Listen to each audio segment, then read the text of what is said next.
in terms of what's happening in terms of developments in technology, because they can have a huge effect on the media industry and very quickly. And at the end of the day, and this takes you back to your economic model, they can affect your company's stock price, your share price, your stock price. So remember, all of these companies, Facebook is publicly traded, Google is publicly traded, Alphabet is what it's called, okay, but YouTube is part of. So if the company starts doing badly, the stock price drops. Okay, then people start to sell the stocks because they don't want them, because they're not valuable anymore, and that makes your company do even worse. So these are all very important to consider. And of course, now, because of this technological change and development, researchers are focusing on business models and how organizations can approach these changes, especially the issue of innovation. So as you saw at the beginning, we really looked at the diffusion of innovations and how change drives innovation, and innovation drives change. Okay, so defining the media industry, the Europeans, before the convergence and the impact of digital distribution, so you had your traditional, and this is the Europeans and also the Americans, you had your broadcasting, which is radio and TV, you had your print, your newspapers, and your magazines, and your journals, and your books, and you had your motion picture and recording industry, so they were all separate. Okay, and then of course also in the US is the same, but you also had gaming, sports, and theme parks. Okay, so this is sort of the way it used to look. Okay, but now you can see, okay, we're seeing a shift away from media to entertainment industry. So you have the performing arts now included, cultural industries, and advertising, marketing, and PR, and the creative industries all coming together.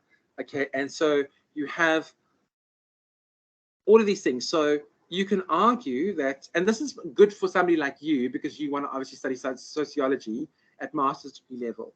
You can see that it's all becoming more integrated, which is actually so complicated, but you can no longer have Whitney Houston singing the American national anthem at the Super Bowl and it's just sung there. Okay, and people are like, oh, that was wonderful.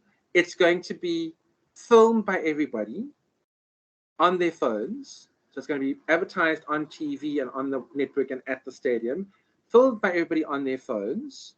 Okay, and then it's going to be promoted everywhere. People are going to have an opinion about what it is. It's like when Fergie from Black Eyed Peas sang the national anthem. Some people said, oh, it was terrible, worst rendition ever. Some people like, give her a break, cut her some slack, etc., etc., etc. And that those two have merged. I mean, I can tell you now as well, and this is very interesting for me. You were probably still so small you can't remember.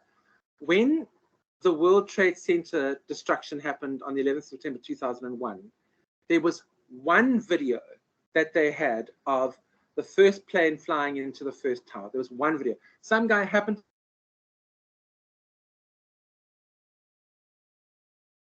to, he filmed it smashing into the building. There was one.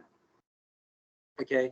Then all the media got on board and they were all there, and so when the second plane flew into the second tower, there was lots of footage. But that was probably like 50 pieces of footage, maybe 100 pieces of footage, because there were people who had video cameras back then. If that had happened today, okay, in 2023, or even 2021, 20 years afterwards, there would have been tens of thousands, hundreds of thousands of clips that people would have taken on social media of the plane. They would have been able to do a more thorough investigation because they could see how the plane flew in, where it went, what was happening, etc., etc., etc. They probably would even have been able to determine, because remember, there were bodies that it's horrible to talk about, but unfortunately it was reality. Bodies that they discovered, okay, that they couldn't put names and faces to, so they weren't able to reunite those, you know, with people that were, you know, that had died, you know, with families, you know, who were still living. It was terrible. Think about now as well what would happen. I mean, I don't know if you've seen Titanic, the movie, which is now quite old. It was 1997.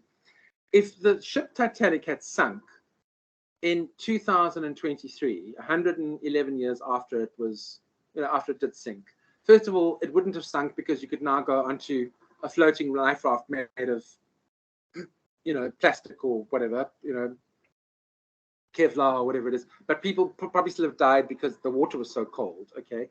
But can you imagine they would have had 1,000 passengers filming this event and phoning people and saying, listen, come and rescue us, please. That's how different the world is. I mean, it took a couple of days. I think it took a whole day or 2 days for the news to reach back to London and back to Europe that the ship had sunk. That was 111 years ago. Nowadays, it would be instant. While the ship is sinking, before it's even sunk, people around the world will be able to watch videos of it on YouTube or TikTok or whatever it is. That is how the world has changed, and you shifted. And some people will watch it as entertainment. I mean, I know it's very banal and sort of mindless. I sometimes go onto YouTube to watch these dash cam footage of people, being idiots in cars, and you see how they sort of ramp their car up and it, goes to the side, and you think, I hope and pray to God they didn't die, and that, but you see people doing crazy things, and it's kind of mindless, and it takes your mind off things, and instead of watching a movie, you might end up watching something like that, so it's so different the way we consume media, and how can you use that to your benefit if you are a media manager? That's really important. Okay, so defining the media industry has always been tricky. Since convergence stepped in, it's even more tricky, because where does media end and where does media begin? We don't know. And everybody is a global citizen who's now taking video and putting it on YouTube, and it's there for everybody to see, or TikTok. So in the early 2000s, digital technology sector grew and encroached on the mass media industry. So you could see there was this convergence but especially now, okay, smartphones were invented in 2006, tablets came about in 2010. Okay, so we've had now 17 years. YouTube started in 2005, 2006. Facebook started in 2004. Okay, we now have had not even 20 years of the stuff, but it is totally defining a lot of stuff, the way we consume and create. Okay, so what do you understand mass media to be, using the prescribed textbook as a starting block? As I said to you previously, let's look at mass media from the context of the marketing definition. So the management of profitable customer relationships for the creation of sustainable competitive advantage, which means we need to use media, mass and otherwise, okay, to connect with people, tell them that we have goods or services or ideas that they need and also want, because I need a shoe for my foot. I don't necessarily need a Reebok. I can buy a New Balance or a IMAX or whatever it is. I don't need a Reebok or a Nike, but maybe I want a Nike because Nike is status, or it's comfortable, or it looks good, or people will say, wow, look how well dressed he is, etc., etc., etc. Okay, so characteristics of mass media. Okay, Elena, let's just do this last. I don't want to let you go too early, because I want you to get your money's worth. I'm sure you must be exhausted though. Let's just do up to the end of Kung. We'll pick up Jews in the next lecture. So let's just do these last slides, and I'm going to let you go. Okay, so you can go and ruminate. Do you have any questions? Elena, do you have any questions for me? Can you hear me?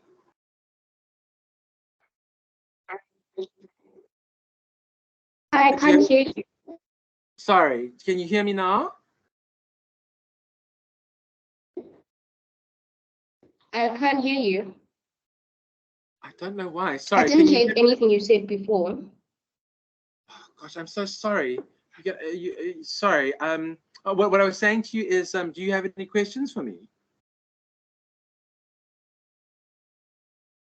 I can hear. So, I don't have any questions at the moment. You don't have any questions at the moment? Okay. Okay, cool. All right. Sorry, I don't know. I know it's very difficult with this connectivity thing. I'm going to speak to the academic manager and ask them what the best solution will be.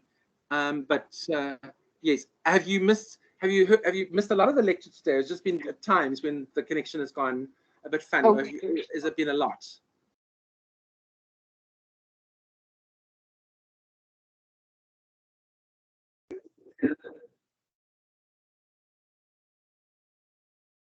I'm not really sure. Okay.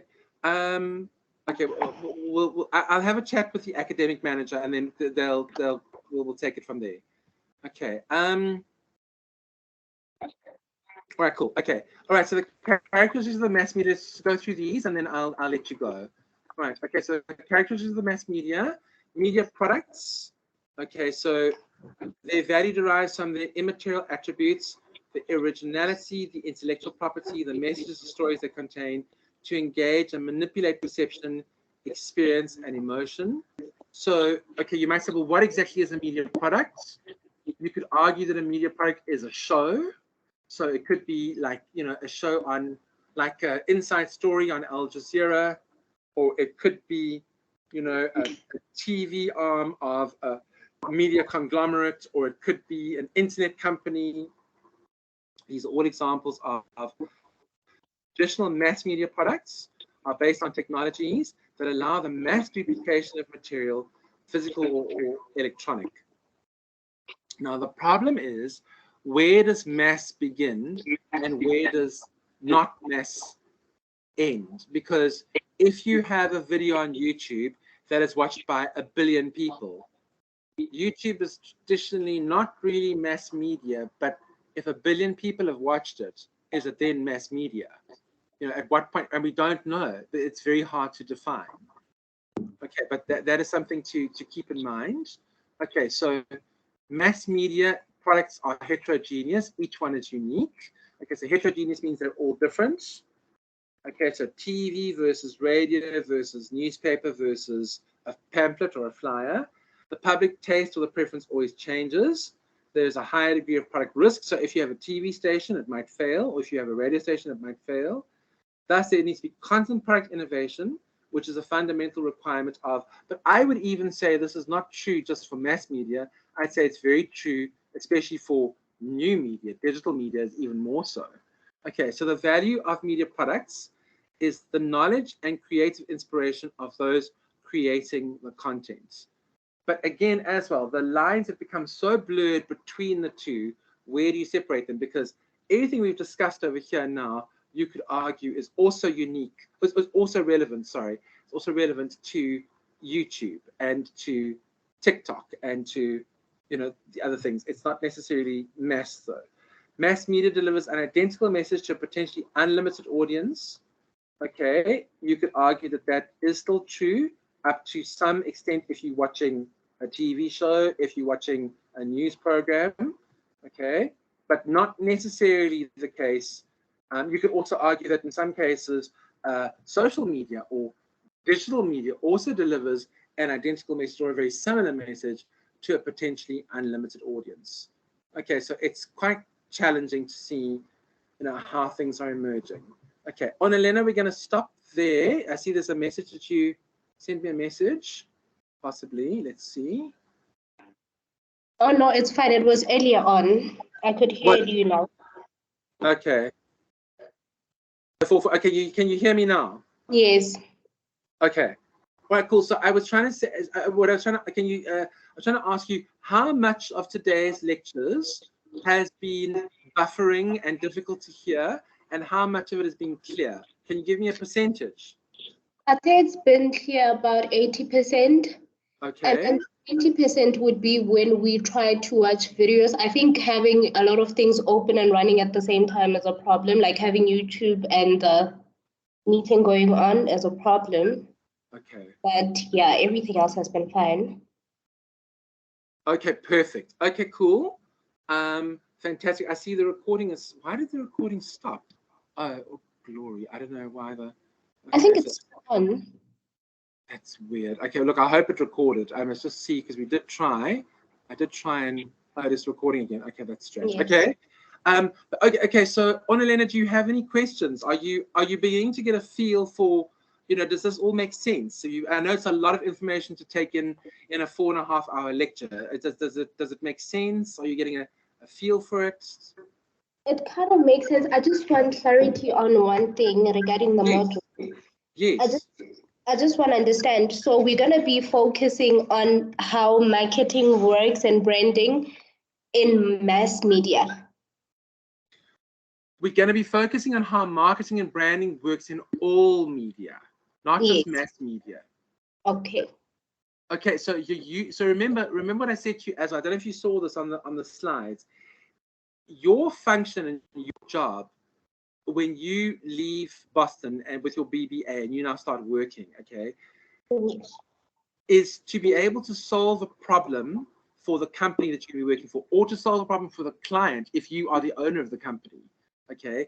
And their problem is going to be how to communicate their product or service or idea that satisfies a need or a want to people. So going back to what we said earlier on about the ANC, I know I've mentioned the ANC a lot today. Yes. What does the ANC's function?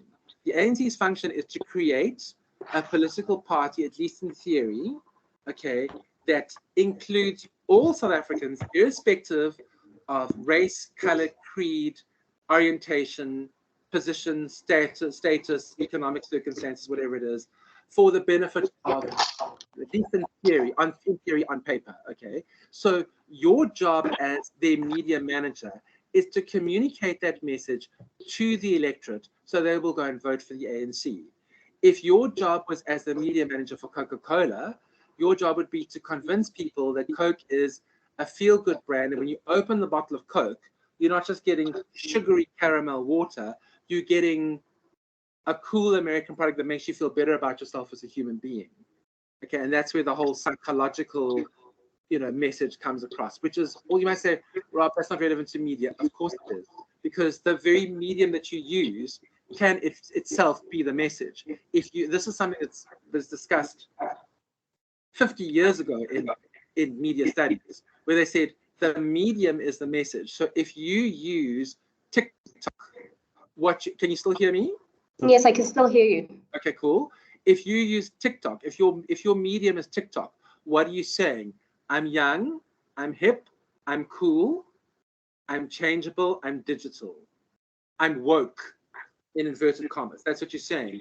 If you're using, the Sunday Times with a big fat advert, you're saying, I'm intellectual, I'm well-read, I'm older, I have a bit of money, except, whatever it's going to be. So even the medium can give you the message. So your job is to be able to go to your client if you are the owner of the business, or to your line manager if you're working in a company, and say, this is how I can solve your problem, which is to promote your brand to the target market you want to promote to. So it's not just mass media, it's any medium, it's all media all the time. Does that make sense? Yes. Okay, cool. Do you have any other questions? No, I'm okay. Cool. I want to thank you so much for staying with me the whole time. You were fabulous. You came on right at the beginning and you stuck with me for 4.5 hours. I'm very grateful. Thank you for doing that. No. I appreciate it, and I really look forward to seeing you next week. Okay. Okay, honey, you take care. I'll speak to you soon. Thanks so much. Bye. Okay, thanks. Bye.